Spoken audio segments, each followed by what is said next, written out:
Hello student, मैं राहुल शर्मा आप सभी का विवेकानंद स्कूल की ऑनलाइन क्लास में स्वागत करता हूँ। मानव श्वसन तंत्र पढ़ रहे थे अपन। आज अपना मानव श्वसन तंत्र का दूसरा दिन है और शायद में अपना आखिरी दिन भी है। ठीक है ना? शायद में क्या है, आज अपनी लास्ट क्लास है, आखिरी दिन है, तो अपन यहाँ इसको खत्म करते हैं। देखिए, मानव श्वसन तंत्र की बात करते हैं तो मानव श्वसन तंत्र में अपन ने पिछली बात की थी किसके बारे में? नासिका द्वार व नासिका गुहा के बारे में। नासिका द्वार और गुहा, नासिका गुहा के बारे में बात की थी। तो मैंने आप सभी को बताया था कि नासिका जो द्वार होता है, उस नासिका द्वार से वायु शरीर के अंदर प्रवेश करती है, ऑक्सीजन शरीर के अंदर प्रवेश करती है द्वारों से। वो नासिका जो गुहा होती है, उस नासिका गुहा में रोम, पक्षमाप और कुछ श्लेष्मा मतलब तरल पदार्थ जैसे बोल सकते हैं अपन, वो उपस्थित होता है, जो क्या करता है, वायु को छानने का कार्य करता है। ठीक है?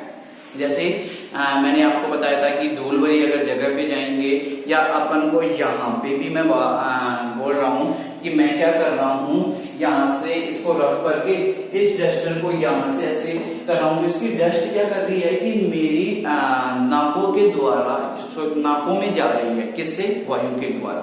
ठीक है? तो इसमें उपस्थित रोम क्या कर लेते हैं, वायु को छान देते हैं। अब उसको प्रवेश नहीं करने देंगे डस्ट को, जो डस्ट है वहीं जम जाएगी और साथ में हवा अंदर चली जाएगी। ठीक है? तो ये अपन ने नासिका गुहा की बात कर ली थी। और मैंने आपको बताया था दूसरा जो भाग होता है अपना, कौन सा होता है? मुख्य गुहा।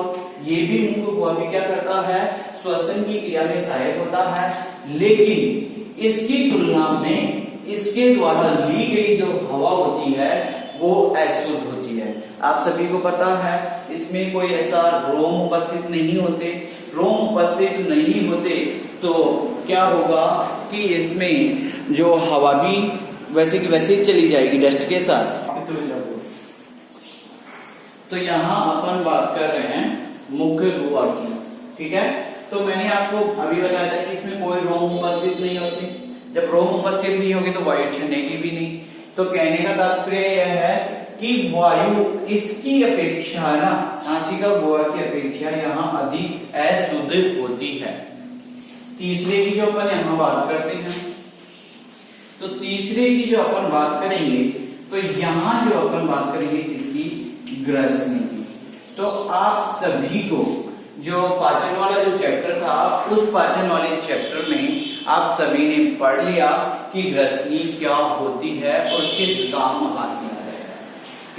यहाँ आप इस ग्रसनी के बारे में लिख सकते हो कि ग्रसनी क्या करती है, श्वास नाल, जिसे अपन श्वास नली कहते हैं, श्वास नली और ग्रसिका, जिसे भोजन नाल भी कहते हैं, ग्रसिका, ठीक है, दोनों को विभाजित करती है, दोनों को विभाजित करती है। मतलब यहाँ अलग अलग करेगी, दोनों को बांटेगी, यहाँ से श्वास नली को अलग बांटेगी और ग्रास नली को, दोनों को अलग अलग बांटेगी। ठीक है? ये तो इसका काम हो गया, ग्रसनी का काम।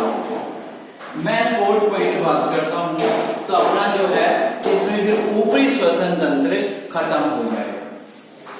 मैं बात कर रहा हूं आप सभी को कि क्या होता है कि यहां से इसके बारे में अपन लैरिंक्स या कंठ के बारे में बात करेंगे। इसके बारे में लैरिंक्स, ये इंग्लिश का टर्म है, और जिसे अपन बोलेंगे कंठ। ठीक है? ये इसके बारे में बात करेंगे। आप सभी को पता है कि ये लैरिंक्स या कंठ बोलते हैं इसे। तो देखिए इसकी संरचना कुछ इस तरीके से होती है। मैं बात करूं तो इसकी संरचना कुछ इस तरीके से होगी।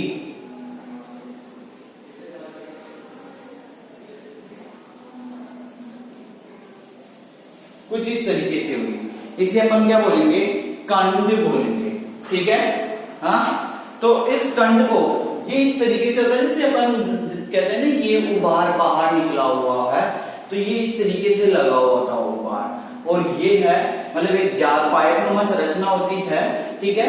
इस पाइपनुमा संरचना के ऊपर क्या होते हैं कि एक श्लेष्मा से मिलकर बनी झिल्ली पाई जाती है। क्या होती है? श्लेष्मा से मिलकर बनी एक झिल्ली पाई जाती है। तो इस झिल्ली को पाए जाने पर क्या होगा, जैसे वायु इसके अंदर प्रवेश करती है तो ये झिल्ली फड़फड़ाने लगती है और आवाजें उत्पन्न करने लगती है, ठीक है ना। जैसे ही क्या हुआ कि मैं बोलना चाह रहा हूं तो क्या हो रहा है कि मेरे बोलने के साथ साथ हवा भी बाहर निकल रही है, ऑक्सीजन भी बाहर निकल रही है। तो जैसे ही ऑक्सीजन बाहर निकलती है तो ये क्या होती है, फड़फड़ाने लगती है और आवाज उत्पन्न होती है, और फिर जो अपनी जीभ होती है उस आवाज को रूप प्रदान करने का कार्य करती है। जैसे अपन कह सकते हैं जिसकी जीभ नहीं होती वो बोल नहीं सकता, लेकिन आ ई आ ये तो कर सकता है ना। तो क्या है कि वो जो निकल रही है वो यहां से ध्वनि निकल रही है, लेकिन उसकी जीभ नहीं है, तो इसका मतलब उस आवाज का रूप प्रदान नहीं किया जा रहा है। जैसी आवाज है वैसी वैसा उसको काम दिया जा रहा है, ठीक है। तो यहां अपन ने बात कर ली किसके बारे में, यहां अपन ने बात कर ली किसके बारे में, इस लैरिंग्स के बारे में या कंठ के बारे में। इसमें 9 उपास्थियां पाई जाती है। क्या पाई जाती है? 9 उपास्थियां पाई जाती है। अब मैंने आप सभी को बता दिया था उपास्थि का मतलब क्या होता है। अपने शरीर में 2 तरह की चीजें पाई जाती है, एक अस्थि जिन्हें अपन बोन कहते हैं, हड्डियां कहते हैं, और एक होती है उपास्थि, कोमल वाले भाग को अपन उपास्थि कहते हैं, मतलब ये वाला भाग जैसे अपने कान का। तो यहाँ जो है उपास्थि मतलब कोमल जो मांसपेशियों से मिलकर बनी संरचना पाई जाती है। तो ये लैरिंग्स या कंठ की बात हो गई, और ये ध्वनि उत्पन्न करता है साथ ही साथ। समझ में आ गया? इसके बाद में अपन डिस्कस करते हैं निचले श्वसन तंत्र की। ये तो अपन ने ऊपरी श्वसन तंत्र की बात कर ली, अब निचले श्वसन तंत्र की अपन बात करते हैं। तो निचले श्वसन तंत्र की कुछ संरचना इस तरीके से होती है।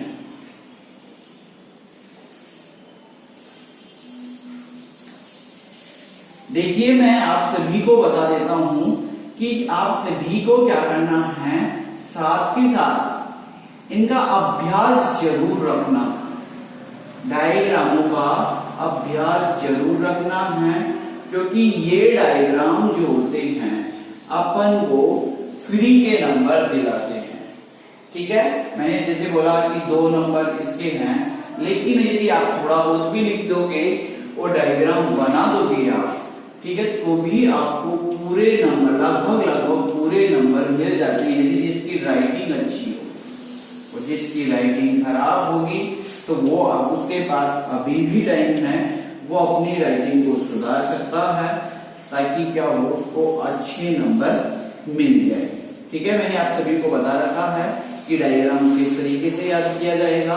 एक डायग्राम को आप 5 पर बनाइए, उसके बाद में 5 पर बनाने के बाद में, ठीक है, आपको याद हो जाएगा, और एक बार रफ कॉपी में बिना देखे बनाइए, तब भी आपको आराम से याद हो जाएगा। अब मैं बात करता हूं, देखिए ये वाला जो भाग होता है ये होती है अपने पास श्वास नली, ठीक है। श्वास नली की बात करते हैं तो ये एक लंबी पाइपनुमा संरचना, क्या है, एक लंबी पाइपनुमा संरचना है, और इसकी दीवारों की जो पेशियां होती है ना, ये स्थिरित उपकला ऊतक की बनी होती है। आप सभी को ये उपकला ऊतक, जैसे अपन ने वहां जंतु ऊतक की बात की थी कि अपने शरीर में 4 प्रकार के जंतु ऊतक पाए जाते हैं, उपकला, संयोजी, पेशीय ऊतक और तंत्रिका ऊतक। 4 प्रकार के ऊतकों की बात की थी। तो उपकला का जो मतलब उपकला के जो प्रकार होते हैं ना, उसमें एक आता है स्थिरित उपकला ऊतक। तो यहाँ जो अपन बात कर रहे हैं श्वास नली की बात कर रहे हैं, एक लंबी बेलनाकार संरचना होती है और इसकी कोशिकाओं में स्थित उपकला ऊतक पाया जाता है, ठीक है। और ये पतली दीवारें होती है। अब इन पतली दीवारों में आपको ये इस तरीके की कुछ संरचना दिख रही है, ठीक है। ये कुछ भी नहीं होते, छल्ले होते हैं, रिंग होती है इस तरीके,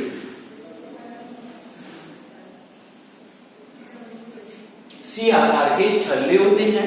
इन सी आकार के छल्लों को बात करते हैं तो ये क्या करते हैं, ये छल्ले इस श्वास नली को डांटे रखते हैं।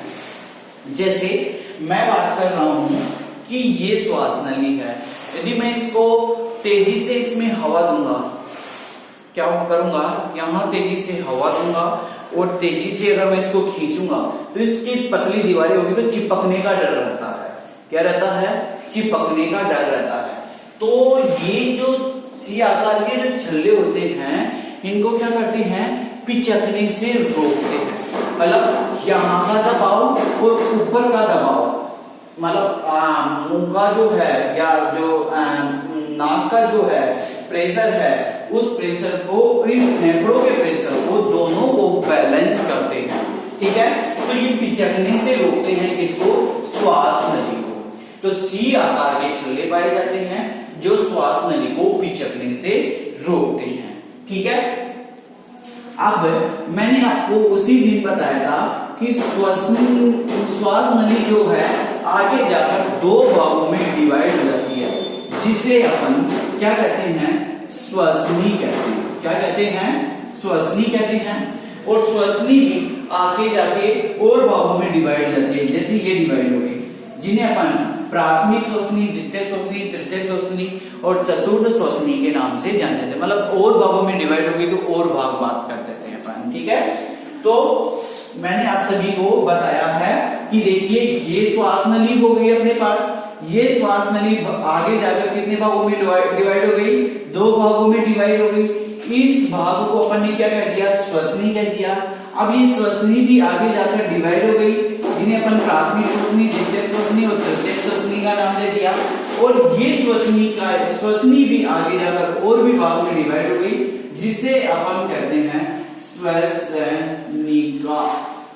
क्या नाम दे दिया इसको, अपन ने श्वसनिका नाम दे दिया है, ठीक है। तो मैं आपको यहां बताने जा रहा हूं कि जो ये इस तरह की संरचना दिख रही है ना, क्या ये आपको एक पेड़ के जड़ या शाखा की तरह नहीं दिख रही, ठीक है। जड़ें भी क्या होती है, फैली हुई रहती है, पहले प्राथमिक जड़, फिर उसके बाद में जड़, फिर उसके बाद में उससे भी जड़, या फिर शाखाएं होती है, एक शाखा, दो शाखा, दूसरी से तीसरी, तीसरी से चौथी शाखाएं। पेड़ आपने देखा ही होगा, और यदि किसी ने नहीं देखा है तो देख लेना, ऐसा तो होगा ही नहीं कि किसी ने पेड़ नहीं देखा होगा, ठीक है। तो ये क्या होता है कि ये एक शाखा, दो शाखा, तीन शाखा, चार शाखा में बढ़ जाती है। तो श्वसनी और श्वसनिका एक वृक्ष की शाखा की जैसी संरचना बनाती है, जिसके ऊपर हल्के हल्के गुब्बारे नुमा संरचनाएं पाई जाती है, जिन्हें अपन कूपिकाएं कहते हैं। जिन्हें अपन क्या कहेंगे, कूपिकाएं कहते हैं। देखिए मैं वापस बोल रहा हूं, आप सभी को ये पॉइंट याद रखना है। श्वसनी और श्वसनिका के ऊपर, ठीक है, सॉरी, श्वसनी और श्वसनिका आपस में मिलकर वृक्ष की शाखा जैसी संरचना बनाती है, जिसके ऊपर हल्के हल्के गुब्बारे नुमाई संरचनाएं पाई जाती है, जिन्हें अपन कूपिकाएं कहते हैं। क्या कहेंगे, कूपिकाएं कहते हैं। और इन कूपिकाओं का जो प्रमुख कार्य होता है वो गैसों का विनिमय करना होता है। क्या होता है, गैसों का विनिमय करते हैं। विनिमय का मतलब मैंने आप सभी को बता दिया है कि गैसों का क्या करते हैं, ये एक्सचेंज करते हैं। मैंने वहां पे आपको बताया था कि क्या होता है कि इस फेफड़ों के पास से रक्त वाहिनिकाएं रक्त को ले जाकर गुजरती है। यहां से क्या कर रही है, ये गुजर रही है। और गुजर रही है तो मैं क्या बोलता हूं, जैसे ये मान लो कि ये रक्त वाहिनिकाएं क्या हो रही है, यहां से गुजर रही है, ये गुजर रही है, ठीक है। अब यहां से गुजर रही है तो देखिए यहां से रक्त जा रहा है, और मैंने आपको बताया था कि यहां से गुजरते गुजरते ये शोषण कर लेंगी ऑक्सीजन का, और यहां से लेकर आएगी उस CO2 दे देगी। अपन ये रक्त परिसंचरण में पढ़ेंगे, ठीक है। तो ये क्या हो गया, गैसों का आदान प्रदान श्वसन कहलाया था। तो यहां से हल्की हल्की कूपिकाएं जो क्या कहलाई है, हल्की हल्की गुब्बारेनुमा संरचनाओं को अपन क्या कह दिया, कूपिकाएं कह दिया, ठीक है। अब आते हैं अपने मध्य श्वसन के अंदर फेफड़े। तो ये फेफड़े जो होते हैं ना, हल्के होते हैं, स्पंजी होते हैं और हल्के गुलाबी रंग के होते हैं, ठीक है। एक फेफड़े में लगभग जो होता है ना, आपकी बुक के हिसाब से 30 मिलियन कूपिकाएं पाई जाती है, ठीक है। जबकि पूरे फेफड़ों में लगभग 200 मिलियन की समथिंग कूपिकाएं पाई जाती है। तो यहां से अपन बात करते हैं तो 30 मिलियन क्या पाई जाती है, कूपिकाएं पाई जाती है। तो ये बात कर ली अपन ने निचले श्वसन तंत्र की। अब श्वसन मांसपेशियों की बात करते हैं। तो मैंने श्वसन मांसपेशियों में आप सभी को बताया है कि श्वसन मांसपेशियों में क्या होता है कि एक ये हल्की चादरनुमा, हल्की पतली चादरनुमा संरचना है जिसे अपन डायफ्राम कहते हैं। ये वक्षुआ और उदरनुमा दोनों को क्या करता है, डिवाइडिंग करता है, ठीक है। तो ये मांसपेशियों की बात हो गई। ये आप ऐसे भी लिख सकते हो इसके बारे में, जैसे मैं आपको बताता हूं कि क्या हुआ, ये गुब्बारा है, ये गुब्बारेनुमा संरचनाएं मान लिया अपन ने। तो जैसे ही इसमें ऑक्सीजन आएगी, यहाँ ऑक्सीजन जाएगी, तो ऑक्सीजन जाने के क्या हो जाएगा, ये फूलने लग जाएगा। गुब्बारा क्या होगा, फूलने लगेगा। तो गुब्बारा फूलेगा तो क्या होगा कि जैसे मान लिया पहले ये गुब्बारा ऐसे शिथिल में था, ये इसके चिपका हुआ था। जब गुब्बारा ये फैलते हैं तो अपने इसके क्या होगा, आकार बढ़ेगा। अपन यदि जो अपने गुब्बारे आते हैं उन गुब्बारों में हवा भरते हैं तो हवा भरने में वो फैल जाते हैं। तो यदि इनमें भी ऑक्सीजन आ रही है तो ये भी क्या हो जाएंगे, फैल जाएंगे, ठीक है।